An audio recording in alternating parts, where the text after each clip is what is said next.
Muy buenos días, el Señor les bendiga de una manera especial hoy. El Señor tenga buen cuidado de cada uno de ustedes. Levante muros de protección alrededor de sus vidas, alrededor de sus familias, cónyuge, hijos, padres, hermanos. Que el Señor en su gracia, en su misericordia, sea protegiendo, sea guardando sus pasos, su salida, su entrada. Que el Señor sea guardando todo su ser, espíritu, alma y cuerpo, y que el Señor sea llevando ese discernimiento espiritual que es de lo que estuvimos hablando ayer en la vida de cada uno de nosotros. Y me alegra que podamos reunirnos a esta hora, la que sea. Pero lo importante es que estás ahí, que estamos compartiendo este tiempo y que vamos a orar al Señor y vamos a colocar este tiempo delante de su presencia. Vamos a aprovechar, si lo estás viendo bien tempranito, entonces para colocar este día en la presencia del Señor, o dependiendo del tiempo que vaya quedando en el día, según la hora a la que accedas a este video, a este estudio de la palabra. Oremos. Padre, te bendecimos en este día, te damos gracias por tus maravillas. Tú eres Dios de maravillas, Dios de proezas, Dios de milagros. Te damos gracias porque por la obra de la cruz nuestras vidas están en tus manos, Señor. Tu palabra dice, Señor de la gloria, que nosotros estamos en la mano del Hijo y la mano del Padre, y nada ni nadie nos puede separar y nos puede sacar de allí. Gracias porque tú eres maravilloso y tú eres protector, Padre proveedor. Tú, Señor, nos amas con amor eterno, Señor de la gloria. Muchísimas gracias. Hoy oramos, Señor, por aquellas personas que están delicadas de salud y te pedimos que tú traigas fortaleza, traigas sanidad. Oramos por aquellos que han perdido un ser querido y te pedimos que tú los fortalezcas, que tú los consueles de una manera especial, Señor amado. Y oramos, Señor, pidiéndote perdón por nuestros pecados, por nuestras faltas, y pidiéndote que la sangre de Jesús sea limpiándonos de todo pecado y toda maldad. Colocamos en este día, Señor, nuestras vidas en tus manos. Te pedimos que nos ayudes para ser prudentes, para ser, Señor, cuidadosos, Dios, para ser sensibles y obedientes a la voz de tu Espíritu Santo. Esa voz que nos advierte, esa voz que nos previene también de situaciones malas, situaciones adversas, que podamos ser sensibles y obedientes en el nombre de Jesús de Nazaret. Padre, bendigo a cada persona que saca este tiempo para compartir el estudio de tu palabra, y que nuestro espíritu, Señor, esté dispuesto para recibir tu palabra y que ella produzca el fruto que tú quieres ver, en el nombre poderoso de Jesús de Nazaret. Gracias, Señor. Amén y amén. Bien, vamos a hacer rápidamente un resumen. Una de las reglas, de las normas acerca de la enseñanza, es que la repetición es lo que hace que las cosas se nos queden aquí y las pongamos en práctica. Recuerdo en este momento una situación en particular que pasé hace muchos años. Estaba empezando mi vida cristiana, y después de estar asistiendo un tiempo a una iglesia pequeñita, me atreví a tomar una Biblia que había en la casa y llevarla. Y me fui para el lugar donde me reunía, siempre bastante retirado de la casa. Y normalito llegamos al servicio, empezó el servicio, y pasó el pastor, pasó a dar la palabra, y dice el pastor, bueno, van a abrir sus Biblias, y mencionó uno de esos libros que son pequeñitos y que están por ahí escondidos en el Antiguo Testamento, y un nombre de esos bien raros. No recuerdo si era Abdías, si de pronto era Sofonías, pero un libro bastante pequeño y un nombre bien de esos que son de los profetas menores. Entonces tomé mi Biblia y abrí mi Biblia, y allí abrí en la parte que era, en el libro que era Dios teniendo misericordia de mí, porque nuevito y no conocía el orden de los libros de la Biblia. Y había una anciana, la hermana Bárbara, la recuerdo, la hermana Barbarita. Había una anciana a mi lado, y empezó ella con su Biblia para un lado y para otro, para un lado y para otro, y nada que ubicaba. ¿Y qué creen? Apareció Super Marcos. Muestra, hermana, yo la ayudo. Venga, venga, yo la ayudo. Muestre su Biblia, yo la ayudo a ubicar. Está perdidita, yo la ayudo. Y tomé la Biblia y empecé a hacer exactamente lo mismo que estaba haciendo ella. Para atrás, para adelante, para atrás, para adelante. El pastor leyó la porción a la cual se iba a referir la predicación, oró para empezar a predicar, nos dijo que nos sentáramos para recibir la palabra, y avergonzado, lleno de colores, sonrojado, tomé la Biblia, se la devolví a la hermana y no logré encontrar, ni siquiera tuve en ese momento pensamiento para ir a la tabla que está al principio de la Biblia y buscar el libro y buscar la página. No tuve ni siquiera mente para eso. Y pasé una vergüenza muy terrible con esa hermana, con la hermana Barbarita. Pasé una vergüenza muy terrible porque no logré ubicar. Casi el pastor termina y no. Y pues le pedí perdón al Señor por mi soberbia, por mi altivez, por mi orgullo. Y dije, pero Señor, esto no me vuelve a pasar. Con tu ayuda no me vuelve a pasar. Y esta semana me aprendo el orden de los libros de la Biblia. Y comencé a estudiar y comencé a memorizar el orden de los libros de la Biblia. Entonces tomaba el Pentateuco, lo estudiaba el orden y empezaba, después cerraba la Biblia, escribía, comparaba, si me equivocaba, lo volvía a escribir.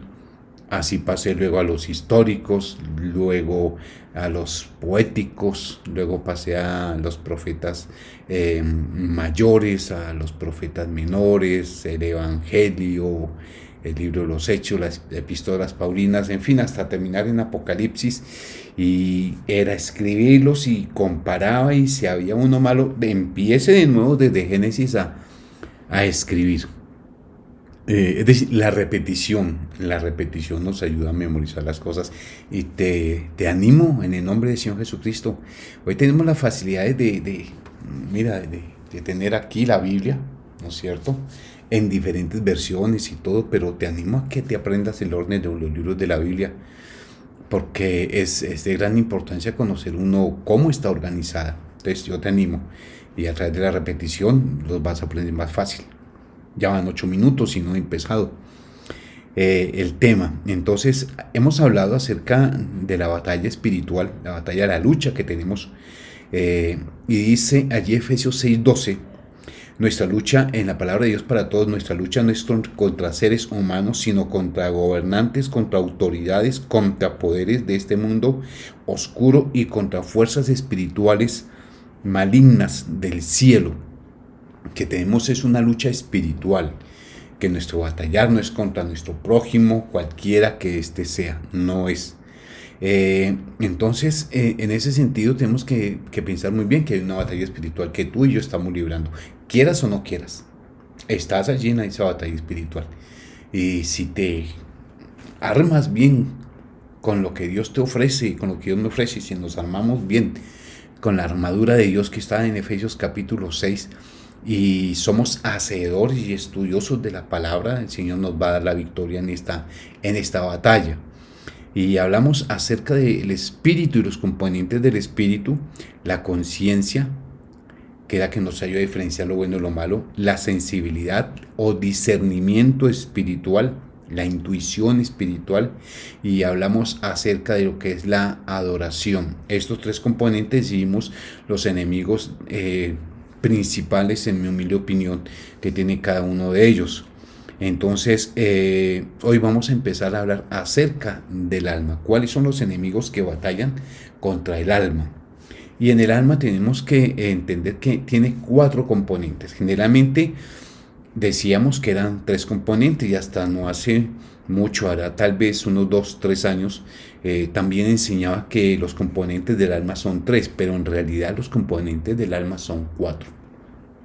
El intelecto o la mente, la capacidad de pensar, de analizar, la capacidad de obtener información, guardar información, tener ahí una reserva de información. Dicen que la inteligencia pudre el pelo, por eso esto está así. Tenemos también lo que son las emociones, ese corazón, no el que bombea sangre, sino ese corazón allí espiritual, donde están asentadas las emociones, las buenas y las malas. No existen regulares. Encontramos también en ese lugar la voluntad, que es la capacidad que tú y yo tenemos de hacer o dejar de hacer algo libremente. Y encontramos ese cuarto componente, que es la carne, porque es la carne bíblicamente, es esa naturaleza de pecado que está en nuestra alma y que batalla contra nuestro espíritu.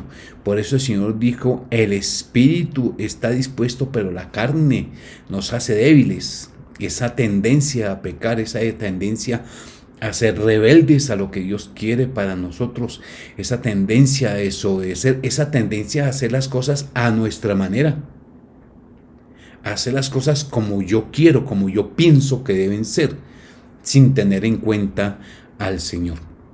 Y una de esas oportunidades que encontramos, por ejemplo, en David, es cuando David quiso trasladar el arca.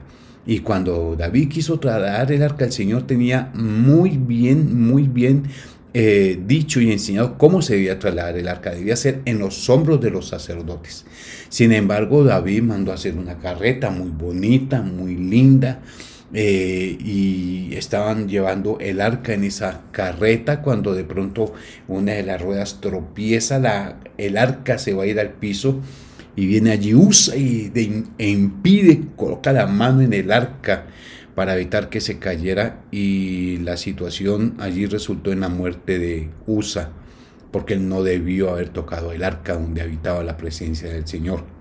El problema es que David quiso trasladar el arca como a él le pareció mejor, como a él le pareció que debía ser, yendo en contra de lo que el Señor quería realmente que se hiciera al trasladar el arca. Entonces muchas veces pensamos que nuestras ideas son mejores que las de Dios, que mi manera de analizar las cosas es mejor que la manera en que Dios las analiza, que mi manera de asumir una postura respecto a cualquier situación es mejor que la manera en que Dios nos pide que nosotros asumamos esa postura.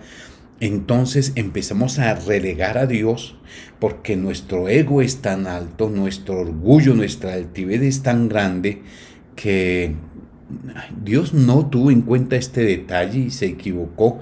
Me hubiera consultado, yo le habría dicho, pero es realmente tan fácil.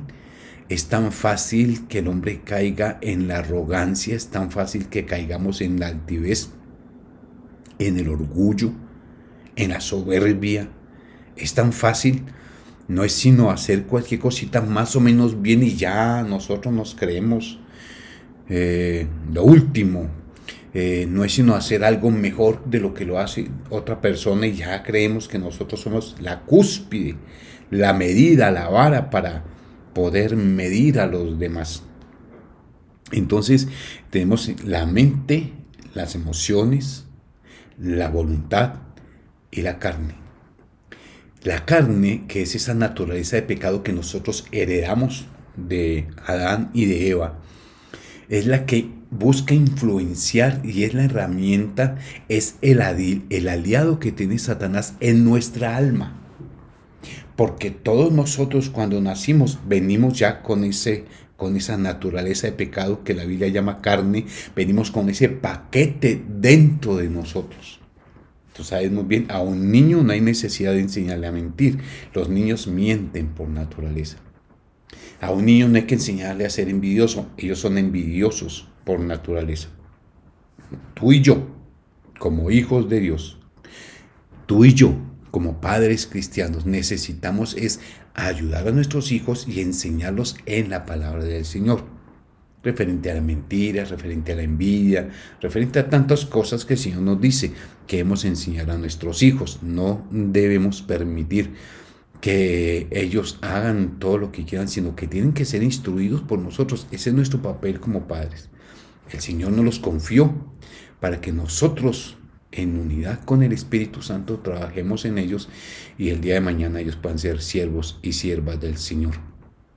Y hay muchas cosas en el trabajo con los hijos que nosotros debemos estar pendientes. Bien, vamos entonces con la mente. Vamos a alcanzar, van 15 minutos, vamos a hablar acerca de la mente. La mente tiene varios componentes y vamos a pensar en la mente como en un inmenso disco duro. La mente, queridos, es el campo de batalla espiritual más impresionante que hay. Más impresionante que hay. Por eso la Biblia dice que nosotros debemos cubrirnos con el yelmo de la salvación. Es el campo de batalla más terrible. Es donde el enemigo más nos ataca en nuestros pensamientos. Es donde el enemigo tiene sus mayores fortalezas en nuestros pensamientos. Porque allí en nuestra mente, que es la que asimila información, es la que asimila modos comportamentales, es la que asimila esa enseñanza que nosotros hemos recibido en nuestra casa, y más si, como yo, no naciste en un hogar cristiano. Entonces nuestros padres nos enseñaron cosas que no eran correctas, pero que nosotros por mucho tiempo vimos como correctas y dimos como ese aprendizaje que recibimos, o esa enseñanza, perdón, que recibimos de ellos. Y muchas de las cosas que nosotros reaccionamos están relacionadas con esa enseñanza que nosotros tuvimos desde niños. Cosas tan sencillas como los hombres no lloran. Entonces, ante una situación difícil que el hombre necesita desahogarse, las lágrimas son ese líquido precioso que Dios nos dio para poder lavar y desahogar nuestra alma. Pero como nos enseñaron de pronto que los hombres no lloran, nos reprimimos y eso se va convirtiendo en algo sumamente peligroso. Haz de cuenta una olla a presión que tiene el pitico, el seguro lo tiene tapado y estalla en un momento y hace unos desastres porque nos hemos reprimido por enseñanzas que no fueron correctas. La persona más valiente que ha pisado esta tierra se llama Jesús de Nazaret. Y ante la tumba de Lázaro, dice Juan 11:35, Jesús lloró. Jesús lloró. Pero no vamos a hablar de las emociones, estamos hablando de la mente. Entonces la mente tiene varios componentes. Uno es el suceso. ¿Qué es el suceso? El suceso es este momento.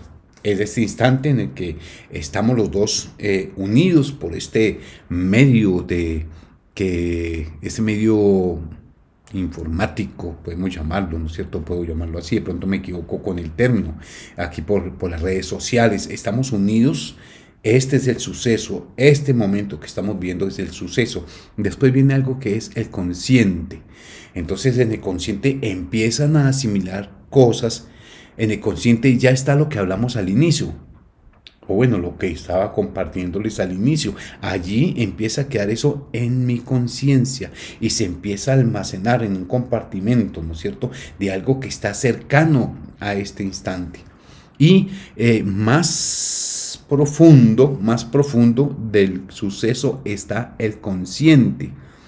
El consciente se refiere a cosas que son un poco más lejanas. De pronto hay situaciones que no te acuerdas muy bien de lo que ha pasado en esta semana. Ay, yo qué estaba haciendo tal día, qué fue lo que hice, a dónde fui. Es decir, y se nos escapan. Pero allí en el consciente de pronto aparecen cosas que tú recuerdas fácilmente de años atrás. Y los puedes recordar más fácil de algo que sucedió hace poco y que debe estar en el lugar del consciente. Está el subconsciente, que son situaciones muchísimo más lejanas y que con un esfuerzo de pronto nosotros logramos traerlas a memoria, poderlas recordar. Está el inconsciente. Son aquellas cosas que hay en nosotros que quisieran aflorar, pero que por X o Y razón no lo pueden hacer. Pero también son aquellas cosas que con una motivación cualquiera afloran inmediatamente. Tú pasas por un determinado lugar y un aroma, un olor, un sonido, cualquier cosa inmediatamente te trae algo, ¿no es cierto? Allí a tu mente que de pronto tú no tenías muy presente, pero te lo recordó. O de pronto ante una situación inesperada tú reaccionas de una manera impresionante porque es eso que estaba allí escondido y afloró en un momento, afloró en un instante. Entonces eso está allí en el inconsciente. Muchísimo más atrás quieren salir, pero de pronto al aparecer, como pueden ser inofensivas, también pueden causar de pronto algún daño y están allí como reprimidas. Y el Señor quiere sanar todas esas cosas. Sanidad espiritual, sanidad del alma y sanidad del cuerpo. De nada nos sirve tener un cuerpo sano si estas dos están enfermas. Pensemos en eso. Es más, de nada nos sirve tener un cuerpo sano y un alma sana si el espíritu está enfermo. O si espiritualmente estamos raquíticos, si espiritualmente una persona está muerta. Y si una persona está espiritualmente muerta, en algo está afectada su alma, o si alguien está espiritualmente mal, tiene una vida espiritual mala, en algo afecta a su alma, y aunque su cuerpo esté sano, y aunque su alma aparentemente esté sana, no es nada favorable.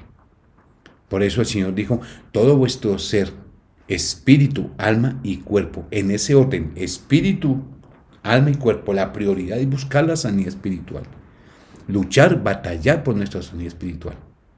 Y cuando podemos mantener una sanidad espiritual, necesitamos también buscar la sanidad del alma. Y uno de los lugares, como te decía, es nuestra mente, donde hay una batalla impresionante, es el campo de batalla, es el campo, esa guerra espiritual más impresionante que hay. Y hay otro componente de la mente que es la línea de reprensión.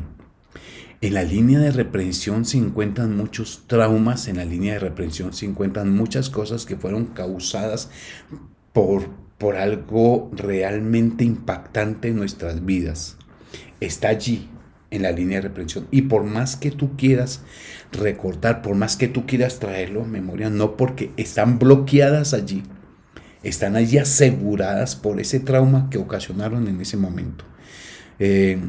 Conocí al Señor Jesús como mi Salvador a los 24 años. Antes llevaba una vida como muchos, y yo decía, era una buena vida, no le hago daño a nadie, trabajaba honestamente, tenía mi empleo, y lo que tenía, aunque tenía ganas de estudiar, lo que yo iba recibiendo en mi empleo era desafortunadamente para malgastarlo en la bebida y en desperdiciar mi vida en lugares que no debía estar. Y en una de esas ocasiones tenía una moto y fui donde un amigo, un compañero de trabajo, y le íbamos a arreglar la carburación y algunas cosas.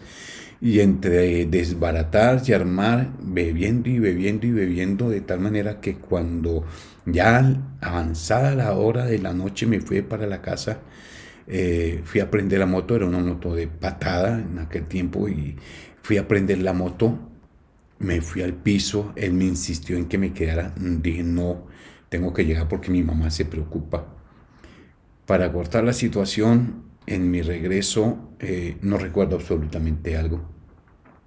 Sé que me monté en la moto, no sé en qué momento la prendí, en qué momento empecé a irme para la casa. Lo que sé es que desperté en el piso oliendo a gasolina y la moto tirada por allá en otra parte.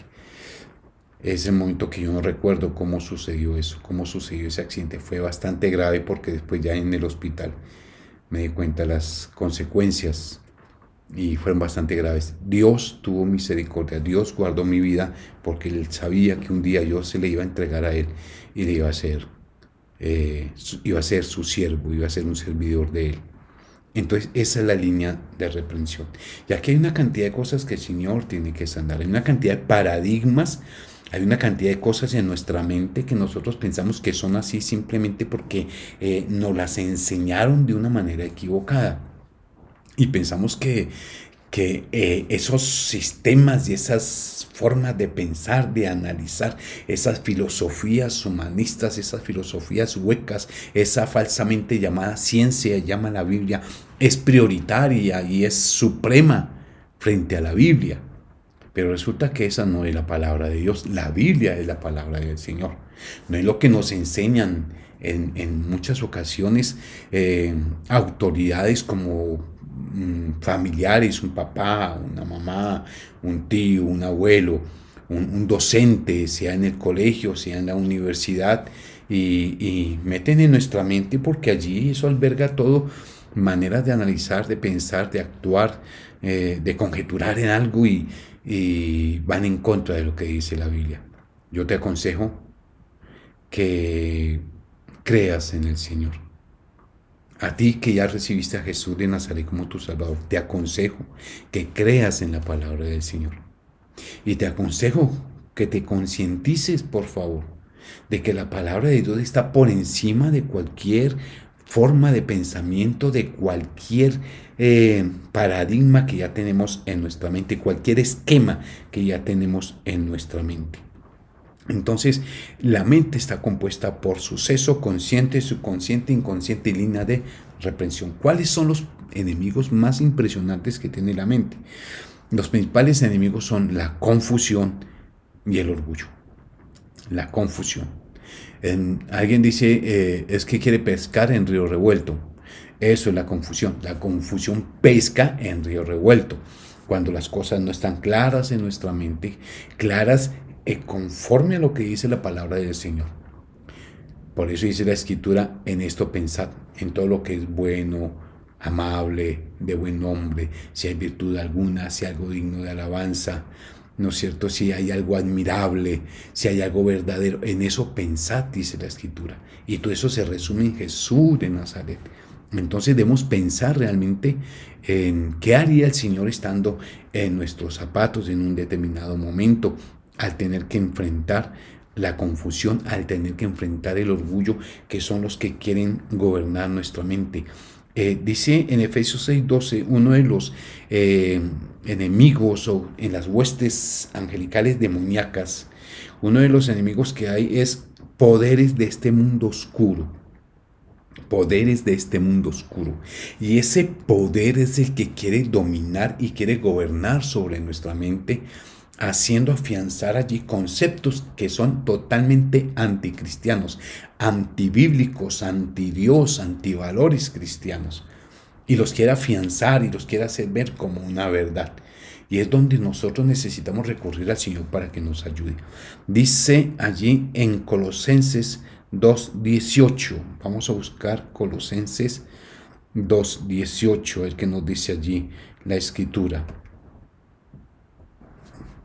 Hay gente que aparenta tener humildad, adora a los ángeles, siempre habla de las visiones que ha tenido y quiere que todos la imiten. No les hagan caso, ni dejen que decidan lo que ustedes deben hacer. Ellos presumen de lo que no han visto y se guían solo por ideas humanas. ¿Sí te das cuenta? Aparentan ser humildes, tienen apariencia de humildad, adoran ángeles, son idólatras, hablan de visiones que supuestamente han tenido y quieren que todos los imiten. Además, dice aquí la Escritura que no debemos hacerles caso porque ellos presumen de lo que no han visto y se guían solo por ideas humanas. Ese príncipe de Grecia que gobierna la mente de muchas personas, donde para ellos lo que valen y lo que es importante son las ideas humanas, lo que vale es el intelectualismo. Y si ellos pudieran estar afiliados a la alta crítica, por decir de alguna manera, que es una forma de pensar que busca errores en la Biblia, y al buscar errores en la Biblia es buscar que Dios tiene errores, que Dios está equivocado, y parece como si pertenecieran, tuvieran una membresía involuntaria en este grupo de la alta crítica que se levanta tanto contra la Escritura. Pero aquí la Escritura, aquí la palabra nos dice que esas personas aparentan humildad. aparentan humildad, pero la verdad es que han caído en adoración a ángeles y hay libros que se escriben respecto a ángeles y que han tenido supuestamente visitaciones de ángeles. Sí, los ángeles existen, pero los ángeles están al servicio de Dios. Los ángeles Dios los envía para cuidarnos, los envía a favor nuestro, ¿no es cierto? Pero nosotros no podemos ordenar a los ángeles a hacer algo, ni ellos se pueden mover a nuestro antojo. Ellos obedecen única y exclusivamente a Dios, están única y exclusivamente al servicio de Dios. Pero la gente idolatra a los ángeles. En Apocalipsis en algún momento aparece un ángel y Juan se postra delante de él para adorarlo y el ángel le dice, no, no, no, no, no, delante de mí no te postres, porque yo solamente soy un servidor tuyo. Adora y póstrate delante de Dios. O sea, los ángeles no son para adorarlos. Entonces dice allí que son personas llenas de ¿qué? Llenas de orgullo por ideas humanas que se han afianzado en sus mentes. Yo sé que no avanzamos mucho, pero la verdad ya van un poquito más de 30 minutos y yo quiero dejarte ahí. Quiero que nos quedemos ahí. Y quiero que le pidamos al Señor en esta noche que nos ayude para poder desarmar todo argumento que el enemigo tiene en nuestra mente, que creemos que es bueno, que es correcto. Incluso paradigmas que fueron enseñados por líderes espirituales, pero que totalmente van en contra de la palabra. Y porque nos lo enseñó X, Y o Z, creemos que eso es así, no tiene vuelta de hoja. Pero yo te invito a que vayamos a la palabra. En ICFUS enseñamos algo. Decimos que todo lo que nosotros transmitimos, predicamos y enseñamos debe tener un sustento bíblico sólido. Si no, investiguemos mejor todavía. Bien. Entonces oremos que el Señor nos ayude. Oremos que el Señor nos ayude y mañana con la ayuda del Señor nos vemos y continuamos con esto de la mente que es bien, bien interesante. Vamos a continuar mañana con esta palabra acerca de la mente, acerca de lo que es ese campo de batalla tan terrible en el cual nosotros debemos fortalecernos en el Señor para poder vencer al enemigo y apagar todo dardo de fuego que Él nos lanza. Te bendigo en el nombre de Jesús de Nazaret y te pido que tus pensamientos hoy sean de bendición y que luches contra toda cosa que el enemigo quiera colocar en tu mente. Y mañana continuamos, mañana nos encontramos aquí por este medio de nuevo. Vamos a orar. Padre, te bendecimos y te glorificamos, exaltamos tu nombre. Coloco cada persona, Señor, que está siguiendo estas enseñanzas acerca de la salud, de la sanidad espiritual, la sanidad del alma y la sanidad física. Y te pido que tú nos ayudes con tu Espíritu Santo, que nuestro espíritu esté abierto, dispuesto, Señor, despierto a la palabra que tú traes, para que podamos ser edificados, para que podamos ser exhortados, consolados por medio del Espíritu de tu palabra. Que tú estás preparando nuestra mente, Señor, para todo aquello que hay que cambiar y que hay que ajustar a lo que dice tu palabra. Ayúdanos, Señor, para aprender y poner en práctica, Señor. Te pido, Dios, que lo que haya en mí, Señor, todavía todas esas cosas que hay que me impiden incluso avanzar más en el conocimiento de tu palabra, en el conocimiento de la persona de Jesús de Nazaret, de la persona del Padre y de la persona del Espíritu Santo. Te pido que me ayudes, Señor de la gloria. Dispongo mi vida en tus manos. Quiero aprender y quiero aprender en unidad, Señor, con los hermanos y las personas que siguen esta enseñanza. Aprender en medio de tu palabra. Aprender por medio de tu palabra. En el nombre de Jesús. Amén y amén. Que este sea un día de bendición para todos ustedes. Un abrazo. Los bendigo en el nombre del Señor Jesucristo. Y mañana con la ayuda del Señor nos volvemos a encontrar. Bendiciones para todos. Un abrazo. Dios les bendiga. Dios les guarde. Dios los prospere en este día.